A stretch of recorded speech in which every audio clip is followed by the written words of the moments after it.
journaliste. En fait, je suis intervenu sur toutes les deux propositions de loi qui ont été soumises au débat au cours de la plénière de ce jour. Il s'agit de la proposition de loi portant instauration du service militaire obligatoire en République démocratique du Congo et de la proposition de loi portant organisation du barreau, l'assistance judiciaire et la représentation en justice. Ces deux propositions de loi ont été respectivement soumises à l'Assemblée nationale par les collègues Missari, s'agissant de l'instauration des services militaires obligatoires, et les collègues Boukoulaka et Sakata pour la deuxième proposition. Bon, je suis intervenu par rapport à ces deux propositions de loi parce que pour la première, s'agissant de services militaires obligatoires, vous savez que notre pays est agressé et nous avons besoin d'assurer sa défense. Et la Constitution de la République elle-même oblige aux citoyens congolais de participer aux efforts de restauration de la paix. Et pour cela, la Constitution a organisé que l'État, à travers une loi, peut instaurer un service militaire obligatoire. C'est vrai que la question qui se pose ici, c'est de savoir est-ce que c'est opportun ou est-ce que nous avons suffisamment de moyens pour prendre en charge la mise en œuvre de cette loi. Effectivement, ces questions vont trouver des réponses au niveau de la commission. Mais mon intervention a porté sur la disposition de l'article 33 de cette loi qui a instauré un système ou un régime de sanctions. Mais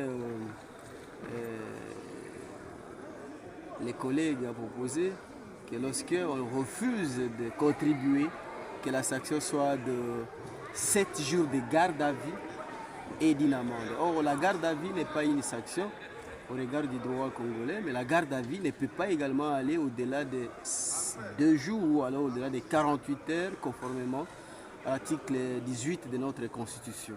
Alors, j'ai proposé que cela soit changé, sinon, si on maintenait la manière dont la proposition a été présentée dans cette disposition-là, on allait ou on serait en dehors de la volonté du constituant. Et la loi allait être à ce moment-là inconstitutionnelle. S'agissant de la deuxième proposition de loi qui organise l'exercice des barreaux, l'exercice plutôt de la profession d'avocat, là également, c'est une loi qui devait être votée depuis très longtemps. On a rappelé que c'est une proposition qui a été déjà suivie dans ces parlements à ce temps, mais qui n'a pas abouti à la publication au journal officiel parce qu'à un niveau, la proposition a été égarée. Bien que votée au niveau du Parlement, ça veut dire ici à l'Assemblée nationale et au Sénat.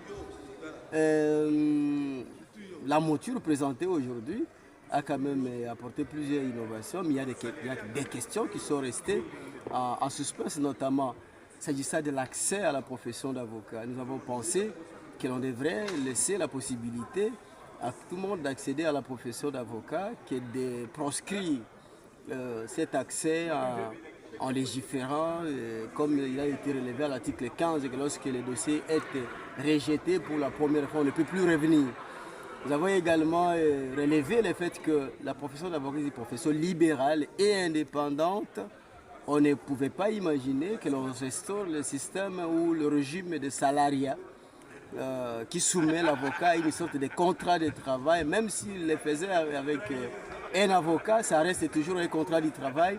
Et là, ça crée un lien de subordination, ce qui est proscrit par l'esprit même qui crée la profession d'avocat. Nous avons dit également qu'il va falloir, s'agissant des actes de perquisition qui sont faits plutôt dans les cabinets d'avocats, et bien ces actes-là devraient être sanctionnés par la nullité si et seulement si les conditions prévues par la loi, notamment l'autorisation du procureur général et la présence du bâtonnier, n'ont pas été respectées.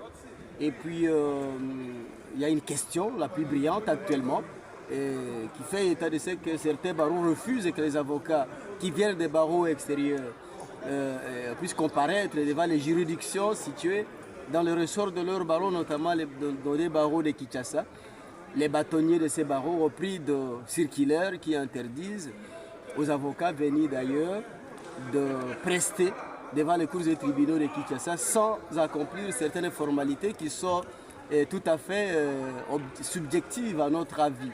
Voilà pourquoi nous avons voulu que la loi organise fermement et définitivement cette question en assurant la liberté de l'exercice de la profession d'avocat à tout avocat d'où qu'il y vienne. Il suffit seulement qu'il se présente au bâtonnier ou au président de la juridiction et puis la chose est faite.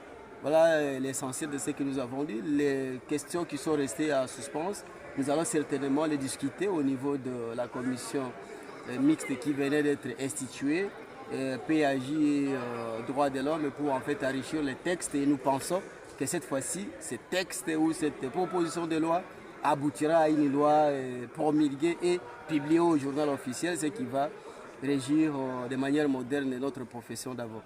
Voilà l'essentiel de ce qui s'est passé ici aujourd'hui.